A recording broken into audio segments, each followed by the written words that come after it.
ನಮಸ್ತೆ. ಕಥೆಗಳಿಂದ ಪರಿವರ್ತನೆಗೆ ಸ್ವಾಗತ. ಆ ಇವತ್ತು ಕೂಡ ಸೇಮ್ ಬುಕ್ಕು ಕರುನಾಡು ಬಾಬೆಳಕೆ ಬುಕ್ಕಿಂದ ಇನ್ನೊಂದು ಚಾಪ್ಟರ್ ಓದ್ತಾ ಇದ್ದೀನಿ. ಚಾಪ್ಟರ್ ಹೆಸರು ಕಿವಿಯಲ್ಲಿ ಗರ್ಭಪಾತ. ಇದು ಒಳ್ಳೆ ಕಾಮಿಡಿ ಇದೆ. ನಾನಂತೂ ಇದನ್ನ ಓದುವಾಗ ಬಿದ್ದು ಬಿದ್ದು ನಗ್ತಾ ಇದ್ದೆ. ನಗ್ತಾ ನಗ್ತಾ ಓದೋದಕ್ಕೆ ನನ್ ಮಗ ಅಮ್ಮ ಏನಾಯ್ತು ಏನಾಯ್ತು ಅದ್ರಲ್ಲಿ ಏನಿದೆ ಏನಿದೆ ಅಂತ ಕೇಳ್ತಾ ಇದ್ದ. ಅಷ್ಟು ನಕ್ಕು ಬಿಟ್ಟಿದ್ದೀನಿ ನಾನಂತೂ. ಸಖತ್ತಾಗಿದೆ, ತುಂಬಾ ಚೆನ್ನಾಗಿದೆ. ಏನಿದೆ ನೋಡೋಣ ಬನ್ನಿ. ನನ್ ಮಗ ಹೇಳ್ತಾ ಇದ್ದ, ಅಮ್ಮ ನೀವೇ ಎಷ್ಟ್ ನಗ್ತಾ ಇದ್ದೀರಾ, ಇನ್ ನೀವು ಹೇಳ್ತಿರಲ್ಲ ಕತೆ, ಅವ್ರು ಕೇಳುವಾಗ ಅವ್ರೆಷ್ಟ್ ನಗ್ಬೋದು ಅಂತ ಹೇಳ್ತಾ ಇದ್ದ.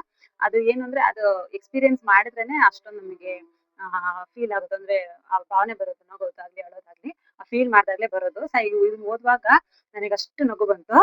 ತುಂಬಾ ಕಾಮಿಡಿ ಇದೆ, ನೋಡೋಣ. ಪುಣೆಯಲ್ಲಿ ಒಬ್ಬ ಸ್ತ್ರೀರೋಗ ತಜ್ಞ ಇರ್ತಾರೆ. ಆ ಡಾಕ್ಟರ್ ಹೆಸರು ಕಿಶೋರನ್ನ ಡಾಕ್ಟರ್ ಇರ್ತಾರೆ. ಅವರು ಸ್ತ್ರೀರೋಗ ತಜ್ಞರು. ಅವರು ತಮಾಷೆಯಾಗಿ ಅವ್ರ ಜೀವನದಲ್ಲಿ ತಮಾಷೆಯಾಗಿ ನಡೆದಿರೋ ಘಟನೆ ಇದು. ಡಾಕ್ಟರ್ ಕಿಶೋರ್ ಇದಾರಲ್ವಾ, ಅವರು ಸ್ತ್ರೀರೋಗ ತಜ್ಞ. ಅವರ ಹೆಂಡತಿನೂ ಸಹ ಡಾಕ್ಟರೇ, ಆದ್ರೆ ಅವರು ENT ಅಂದ್ರೆ ಕಿವಿ ಮೂಗು ಗಂಟ್ಲು ಇರ್ತಾರಲ್ಲ ಆ ಡಾಕ್ಟರ್ ಅವರು ಹೆಂಡತಿ. ಇಬ್ರು ಒಂದೇ ಹಾಸ್ಪಿಟಲ್ ಕರ್ಸ್ಕೊಂಡಿರ್ತಾರೆ. ಆದ್ರೆ ಅಕ್ಕಪಕ್ಕ ರೂಮ್ ಅಲ್ಲಿ ಇಬ್ರು ನೋಡ್ತಾ ಇರ್ತಾರೆ. ಇವರು ಸ್ತ್ರೀರೋಗ ತಜ್ಞರು ಗಂಡ, ಹೆಂಡತಿ ENT. ಹಾಗಾಗಿ ಒಂದೇ ಹಾಸ್ಪಿಟಲ್ ಅಲ್ಲೇ ಇಬ್ರು ವರ್ಕ್ ಮಾಡ್ತಾ ಇರ್ತಾರೆ. ಒಂದಿನ ಕಿಶೋರಿಗೆ ಪರಿಚಯ ಇರೋ ಡಾಕ್ಟರ್ ಏನ್ ಮಾಡ್ತಾರೆ, ಕಿಶೋರಿಗೆ ಫೋನ್ ಮಾಡಿ, ಕಿಶೋರ್ ನಾನೊಬ್ಳು ಒಂದು ಮಹಿಳೆನ ಕಳಿಸ್ತೀನಿ, ಅವಳಿಗೆ ಗರ್ಭಪಾತ ಮಾಡಿಸ್ಬೇಕು, ಮಾಡಿ ಕಳಿಸು ಅಂತ ಹೇಳಿ ಕಿಶೋರ್ಗೆ ಫೋನ್ ಮಾಡ್ತಾರೆ ಅವ್ರ ಫ್ರೆಂಡ್. ಅವರು ಡಾಕ್ಟರ್. ಅವಾಗ ಇವ್ರು ಸರಿ ಆಯ್ತು ಕಳಿಸ್ಕೊಡಿ ಮಾಡ್ತೀನಿ ಅಂತ ಹೇಳ್ತಾರೆ. ಆಗ ಇವರು ಕಿಶೋರ್ ಡಾಕ್ಟರ್ ಏನ್ ಹೇಳ್ತಾರೆ, ಅಲ್ಲಿ ರಿಸೆಪ್ಷನಿಸ್ಟ್ ಇರ್ತಾರಲ್ವಾ ಬರ್ಕೊಳ್ಳೋರು ಅವ್ರ ಹಾಸ್ಪಿಟಲ್ ಅಲ್ಲಿ, ಅವಳಿಗೆ ಹೇಳ್ತಾರೆ ಫೋನ್ ಮಾಡಿ, ಇವಾಗ ಒಂದು ಲೇಡಿ ಬರ್ತಾರೆ, ಆ ಲೇಡಿನ ನಾನು ರೂಮಿಗೆ ಕಳಿಸ್ಕೊಡು ಅಂತ ಹೇಳಿ ಡಾಕ್ಟರ್ ಆ ಹುಡುಗಿಗೆ ಫೋನ್ ಮಾಡಿ ಹೇಳ್ತಾರೆ.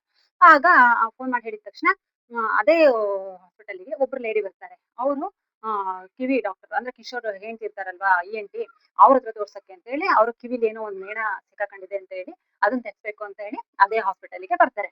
ಹಾಸ್ಪಿಟಲ್ ಹತ್ರ ಬಂದ ತಕ್ಷಣ ಹುಡುಗಿ ಬರ್ಕೊಳ್ಳೋಳಿರ್ತಾಳಲ್ವಾ, ಅವಳೆಲ್ಲ ಏನ್ ಅನ್ಕೊಂತಾಳೆ, ಈ ಲೇಡಿ ನೋಡಿದ ತಕ್ಷಣ, ಓ ಡಾಕ್ಟರ್ ನಂಗೆ ಫೋನ್ ಮಾಡಿ ಹೇಳಿದ್ರಲ್ವಾ ಒಬ್ರು ಲೇಡಿ ಬರ್ತಾರೆ, ಅವ್ರನ್ನ ನನ್ನ ಚೇಂಬರ್ಗೆ ಕಳ್ಸ್ಕೊಡು ಅಂತ ಹೇಳಿ ಆ ಲೇಡಿ ಇವರೇ ಇರ್ಬೇಕು ಅಂತ ಏನ್ ಮಾಡ್ಬಿಡ್ತಾಳೆ ಅವಳು, ಇವಳು ಕಿವಿ ಡಾಕ್ಟರ್ ಹತ್ರ ತೋರ್ಸ್ಕೊಳಕ್ಕೆ ಅಂತ ಬಂದಿರ್ತಾಳೆ. ಆದ್ರೆ ಇವಳೇನ್ ಅನ್ಕೊಂತಾಳ, ಹುಡುಗಿ ಡಾಕ್ಟರ್ ಹೇಳಿರೋ ಲೇಡಿ ಇವಳೆ ಅನ್ಕೊಂಡು ಡಾಕ್ಟರ್ ಚೇಂಬರ್ ಇವಳನ್ನ ಕಳ್ಸ್ಕೊಟ್ಬಿಡ್ತಾಳೆ. ಆಯ್ತು, ಬರ್ತಾಳೆ ರೂಮ್ ಒಳಗೆ ಡಾಕ್ಟರ್ ತೋರ್ಸಕ್ಕೆ ಅಂತ ಬರ್ತಾಳೆ. ಆಗ ಆ ಡಾಕ್ಟರ್ ಹೇಳ್ತಾರೆ, ಬನ್ನಿ ಕುತ್ಕೊಳ್ಳಿ ಅಂತ ಹೇಳ್ತಾರೆ. ಮುಖದಲ್ಲಿ ವಿಶಾಲವಾದ ನಗೆ ಬೀರ್ತಾರೆ ಅವ್ರಿಗೆ ಡಾಕ್ಟರ್. ಮುಖ ತುಂಬಾ ನಗು ಇಟ್ಕೊಂಡು ಬನ್ನಿ ಕುತ್ಕೊಳ್ಳಿ ಅಂತ ಹೇಳ್ತಾರೆ ಅವಳಿಗೆ. ಆರಾಮ ಕುತ್ಕೊಳ್ಳಿ, ಏನು ಚಿಂತೆ ಬೇಡ, ಆತಂಕ ಬೇಡ, ಭಯ ಪಡ್ಬೇಡಿ ಅಂತ ಹೇಳಿ ಡಾಕ್ಟರ್ ಹೇಳ್ತಾರೆ. ಆಗ ಅವಳು ಕೇಳ್ತಾಳೆ, ಡಾಕ್ಟರ್ ತೆಗಿಯುವಾಗ ತುಂಬಾ ನೋವಾಗುತ್ತಾ ಅಂತ ಕೇಳ್ತಾಳೆ. ಅವಾಗ ಡಾಕ್ಟರ್ ಏನ್ ಹೇಳ್ತಾರೆ, ಛೇ ಅಂತ ನೋವೇನು ಆಗೋದಿಲ್ಲ ಎಂದು ವಿವರಿಂದಾಗ ಆಕೆಗೆ ಕೊಂಚ ನಿರಾಳವಾಯಿತು. ಅವಳು ಕೇಳ್ತಾ ಇರೋದು ಕಿವಿದ್ರ ಬಗ್ಗೆ, ಡಾಕ್ಟರ್ ಹೇಳ್ತಾ ಇರೋದು ಅಬಾರ್ಷನ್ ಮಾಡೋದ್ರ ಬಗ್ಗೆ. ತುಂಬಾ ಚೆನ್ನಾಗಿದೆ ನೋಡಿ. ಅವಳು ಕಿವಿದ್ ಮನ್ಸಲ್ಲಿ ಇಟ್ಕೊಂಡು ಅಂತಾಳೆ, ಇದನ್ನ ತೆಗಿಯುವಾಗ ತುಂಬಾ ನೋವಾಗುತ್ತಾ ಅಂತ ಕೇಳ್ತಾಳೆ. ಡಾಕ್ಟರ್ ಇರೋರು ಗರ್ಭಪಾತ ಅನ್ಕೊಂಡು, ಛೇ ಅಷ್ಟೇನ್ ನೋವಾಗಲ್ಲ, ಸ್ವಲ್ಪ ನೋವಾಗುತ್ತೆ, ಭಯ ಏನ್ ಪಡ್ಕೋಬೇಡಿ ಅಂತ ಡಾಕ್ಟರ್ ಹೇಳ್ತಾರೆ. ಆವಾಗ ಅವಳಿಗೆ ಒಂದ್ ಸ್ವಲ್ಪ ನಿರಾಳ ಆಗುತ್ತೆ. ಆಗ ಅವಳು ಹೇಳ್ತಾಳೆ, ಅವಾಗ ನಿಜ ಹೇಳ್ಬೇಕು ಅಂದ್ರೆ ನಾನು ಮನೆಯಲ್ಲೇ ತೆಗೆದು ಬಿಡಲು ತುಂಬಾ ಪ್ರಯತ್ನಿಸಿದೆ ಡಾಕ್ಟರ್, ಆದ್ರೆ ಆಗ್ಲಿಲ್ಲ ಅಂತ ಹೇಳ್ತಾಳೆ. ಆಗ ಡಾಕ್ಟರಿಗೆ ಗಾಬರಿ. ದೇವರ ದಯೆ, ಯಾವ ಅಪಾಯವೂ ಆಗಲಿಲ್ಲ, ಹಾಗೆಲ್ಲ ಮಾಡಿದರೆ ತುಂಬಾ ತೊಂದರೆ ಆಗುತ್ತಮ್ಮ ಅಂದ್ರೆ ಡಾಕ್ಟರ್ ಹೇಳ್ತಾಳೆ. ಅವಳೇನ್ ಹೇಳ್ತಾಳೆ, ಕಿವಿದು ಅನ್ಕೊಂಡು ಮನೆ ತೆಗೆದು ತುಂಬಾ ಪ್ರಯತ್ನ ಪಟ್ಟೆ ಡಾಕ್ಟರ್ ಆಗ್ಲಿಲ್ಲ ಅಂತ. ಇವರು ಗರ್ಭಪಾತ ಅನ್ಕೊಂಡು, ಅಯ್ಯೋ ಹಂಗೆಲ್ಲ ಮಾಡ್ಬಾರ್ದಮ್ಮ, ಅದು ತೊಂದರೆ ಆಗುತ್ತೆ ಅಂತ ಡಾಕ್ಟರ್ ಇದನ್ನ ಹೇಳ್ತಾ ಇದ್ದಾರೆ, ಅವಳು ಅದನ್ನ ಹೇಳ್ತಾ ಇದ್ದಾಳೆ. ಅವಾಗ ಯಾರೋ ಹೇಳಿದ್ರು, ಒಂದೆರಡು ಸಲ ತಕ ಅಂತ ಕುಣಿದ್ ಬಿಡು, ಹೊರಗ್ ಬಂದ್ಬಿಡುತ್ತೆ ಅಂತ ಹೇಳಿ. ಆದ್ರೆ ಹೇಳಿದ್ರು, ಅದು ತಕ ಕುಣಿದೆ, ಆದ್ರೆ ಏನು ಪ್ರಯೋಜನ ಆಗಿಲ್ಲ, ಬರ್ಲೇ ಇಲ್ಲ ಅಂತ ಅವ್ಳು ಹೇಳ್ತಾಳೆ. ಆವಾಗ ಅಷ್ಟು ಸುಲಭವಾಗಿ ಅದು ಆಗುವುದಿದ್ರೆ ನಮ್ಮಂತಹ ಡಾಕ್ಟರ್ ಯಾಕಮ್ಮ ಅಂತ ಡಾಕ್ಟರ್ ಹೇಳ್ತಾರೆ. ಕಿಶೋರ್ ಹಂಗೆ ಹೇಳಿ ನಗ್ತಾರೆ. ಅವಾಗ ಆಕೆಯು ನಕ್ ಹೇಳ್ತಾಳೆ, ನಂತರ ನಮ್ಮ ಪಕ್ಕದ ಮನೆಯವನೊಬ್ಬ ಕೂದಲಿಗೆ ಹಾಕುವ ಪಿನ್ನಿನಿಂದ ತೆಗೆಯಲು ಪ್ರಯತ್ನಿಸಿದ ಡಾಕ್ಟರ್ ಅಂತ ಅವಳು ಹೇಳ್ತಾಳೆ ನಗ್ತಾ ನಗ್ತಾ. ನಮ್ಮನೆ ಪಕ್ಕದವ್ರೊಬ್ರು ಇದ್ರು, ಅವರು ಪಿನ್ ಹಾಕಿ ತೆಗೆದು ಟ್ರೈ ಮಾಡಿದ್ರು ಡಾಕ್ಟರ್ ಅಂತ ಹೇಳ್ತಾಳೆ. ಅವಾಗ ಡಾಕ್ಟರಿಗೆ ಶಾಕು. ಅಯ್ಯೋ ದೇವ್ರೆ ಅಂತ ಹೇಳ್ದ ಕಿಶೋರ್. ಅಷ್ಟೇ ಅಲ್ಲ ಡಾಕ್ಟರ್, ನಮ್ಮಮ್ಮ ಬೆಂಕಿ ಕಡ್ಡಿಯಿಂದ ತೆಗೆಯಲು ನೋಡಿದ್ರು, ಅದೂ ಆಗ್ಲಿಲ್ಲ ಅಂತ ಅವಳು ಹೇಳ್ತಾಳೆ. ಅವಾಗ ಡಾಕ್ಟರ್ ರಕ್ತದ ಒತ್ತಡ ಏರುತ್ತಿತ್ತು. ಎಂತ ಘಾತುಕ ಆ ಪಕ್ಕದ ಮನೆಯವನು. ತಾಯಿ ಏನು ಕಡಿಮೆ ಇಲ್ಲ, ಬೆಂಕಿ ಕಡ್ಡಿಲ್ ತೆಗಿಯಕ್ ಹೋಗಿದ್ದಾಳಲ್ಲ, ತಾಯಿಯೂ ಕಡಿಮೆ ಇಲ್ಲ, ಪಕ್ಕದ ಮನೆ ಹೇರ್ ಪಿನ್ನಲ್ಲಿ ತೆಗಿಯಕ್ ಹೋಗಿದ್ದಾನ. ಗರ್ಭಪಾತ ಅಂತ ಅನ್ಕೊಂಡು ಇವ್ನು ಅದೇ ಇದು ಫೀಲ್ ಇಟ್ಕೊಂಡೆ ಮಾತಾಡ್ತಾ ಇದ್ದಾನೆ. ಅವ್ಳು ಪ್ರೆಗ್ನೆಂಟ್ ಇದ್ದಾಳೆ, ಗರ್ಭಪಾತದ ಬಗ್ಗೆ ಅವಳು ಮಾತಾಡ್ತಿದ್ದಾಳೆ ಅಂತ ಇವ್ನು ಅನ್ಕೊಂತಾನೆ. ಇವ್ನು ಮಾತಾಡ್ತಿರೋದು ಗರ್ಭಪಾತದ ಬಗ್ಗೆ ಅವಳಿಗೆ ಗೊತ್ತಿಲ್ಲ, ಅವಳಿಗೆ ಇವ್ರು ಗರ್ಭಪಾತದ ಬಗ್ಗೆ ಮಾತಾಡ್ತಾ ಇದ್ದಾರೆ ಅಂತ ಅವಳಿಗೆ ಗೊತ್ತಿಲ್ಲ. ಆಮೇಲೆ ಹೀಗೆ ಆಗುತ್ತೆ. ಆಗ ನಂತರ ಪಕ್ಕದ ಮನೆಯವನು ರಸ್ತೆ ಬದಿಯಲ್ಲಿ ಕುಳಿತು ಔಷಧಿ ಕೊಡ್ತಾರಲ್ಲ, ಅವ್ರ ಹತ್ರ ಹೋಗು ಅಂತ ಹೇಳ್ದ. ನಾನು ಹೋದೆ. ಆತ ಏನಿಲ್ಲ, ಒಳಗೆ ಸ್ವಲ್ಪ ಬಿಸಿ ಮಾಡಿದ ಎಣ್ಣೆಯನ್ನು ಹಾಕಿಕೊಂಡು 1 ತಾಸು ಸುಮ್ನಿದ್ಬಿಡು, ತಾನೇ ಬಿದ್ದು ಹೋಗುತ್ತದೆ ಎಂದು ಅಂತ ಅಂದ. ಅದು ಕೆಲಸ ಮಾಡ್ಲಿಲ್ಲ ಡಾಕ್ಟರ್ ಅಂತ ಹೇಳ್ತಾಳೆ. ಪಕ್ಕದ ಮನೆಯವ್ನ್ ಹೆರ್ಪಿನಿಂದ ತೆಗೆಯಕ್ ನೋಡ್ದ ಆಗ್ಲಿಲ್ಲ. ಅಮ್ಮ ಬೆಂಕಿ ಕಡ್ಡಿಯಿಂದ ತೆಗೆಯಕ್ ನೋಡಿದ್ರು ಆಗ್ಲಿಲ್ಲ. ಆಮೇಲೆ ಪಕ್ಕದ ಮನೆಯವ್ನ್ ಏನಂದ ರೋಡ್ ಸೈಡ್ ಅಲ್ಲಿ ಕೂತಿರ್ತಾರಲ್ಲ ಅವ್ರ ಹತ್ರ ಹೋಗು ಆಗುತ್ತೆ ಅಂತ ಅಂದ. ರೋಡ್ ಸೈಡಿಗೂ ಹೋದೆ. ಅವ್ರೇನ್ ಹೇಳಿದ್ರು, ಒಂದ್ ಸ್ವಲ್ಪ ಎಣ್ಣೆ ಬಿಸಿ ಮಾಡಿ ಬಿಟ್ಬಿಡು, ಅದಾಗೆ ಹೊರಗ್ ಬರುತ್ತೆ ಅಂತ ಹೇಳಿದ್ರು. ಆದ್ರೂ ಅದನ್ನು ಮಾಡ್ದೆ, ಅದು ಆಗ್ಲಿಲ್ಲ ಅಂತ ಅವಳು ಹೇಳ್ತಾಳೆ. ಅವಾಗ ಡಾಕ್ಟರ್ ಅಂತಾರೆ, ಇದು ಯಾಕೋ ಕೈ ಮೀರಿ ಹೋಗ್ತಾ ಇದೆ ಎನ್ನಿಸ್ತು ಡಾಕ್ಟರ್ ಕಿಶೋರ್‌ಗೆ. ಅದನ್ನು ತೆಗೆಸಲು ನಿಮ್ಮ ಯಜಮಾನರಿಗೆ ಒಪ್ಪಿಗೆ ಇದೆಯಾ ಅಂತ ಕೇಳ್ತಾರೆ ಅವ್ರು ಡಾಕ್ಟರ್. ಇಷ್ಟೆಲ್ಲ ಕೇಳಿದ್ರು ಅವ್ರಿಗೆ ಶಾಕ್ ಆಯ್ತು.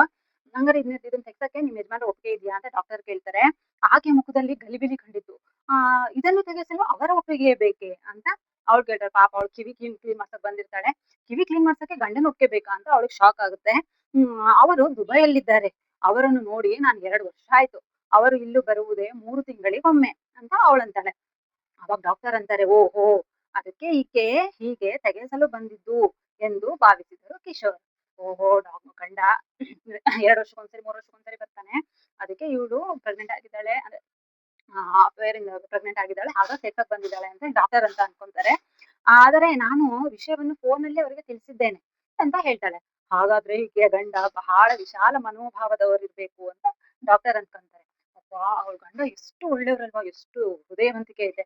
ಹೆಂಡ್ತಿ ಪ್ರೆಗ್ನೆಂಟ್ ಇದ್ರೂನು, ನಾನೆಲ್ಲ ಅದಕ್ಕೆ ತಂದೆ ಅಂತ ಗೊತ್ತಿದ್ರೂನು ಓಕೆ ತೆಗ್ಸ್ಕೊ ಅಂತ ಹೇಳಿ ಹೇಳ್ತಾ ಇದಾರೆ ಅಂದ್ರೆ ಅವ್ಳ ಗಂಡ ಎಷ್ಟು ಮನ್ಸು ವಿಶಾಲವಾಗಿರ್ಬೇಕು ಅಂತ ಡಾಕ್ಟರ್ ಅಂತ ಅನ್ಕೊಂತಾರೆ. ಇನ್ನು ಸ್ವಲ್ಪ ಬೇಗ ಬಂದಿದ್ದರೆ ಚೆನ್ನಾಗಿರ್ತಿತ್ತು ಅಂತ ಡಾಕ್ಟರ್ ಹೇಳ್ತಾಳೆ ಅವಳಿಗೆ. ಬೆಳಗ್ಗೆ ಬರ್ಬೇಕಂದೆ, ಆದ್ರೆ ಮನೆಗೆ ಯಾರೋ ಬಂದ್ರು, ಅದಕ್ಕೆ ಸ್ವಲ್ಪ ತಡ ಆಯ್ತು ಅಂತ ಅವಳು ಹೇಳ್ತಾಳೆ. ಹಾಗಲ್ಲ, ಇನ್ನೂ ಕೆಲವು ದಿನಗಳ ಮೊದಲೇ ಬಂದಿದ್ರೆ ಚೆನ್ನಾಗಿರ್ತಿತ್ತು. ತಡವಾದ್ರೆ ಅದಕ್ಕೆ ಚಲನವಲನಗಳು ಶುರುವಾಗ್ಬಿಡ್ತವೆ. ಅದಕ್ಕೆ ಹೃದಯ ಬಡಿತವು ಶುರುವಾಗ್ಬಿಡುತ್ತೆ ಅಂತ ಹೇಳಿ ಡಾಕ್ಟರ್ ಹೇಳ್ತಾರೆ.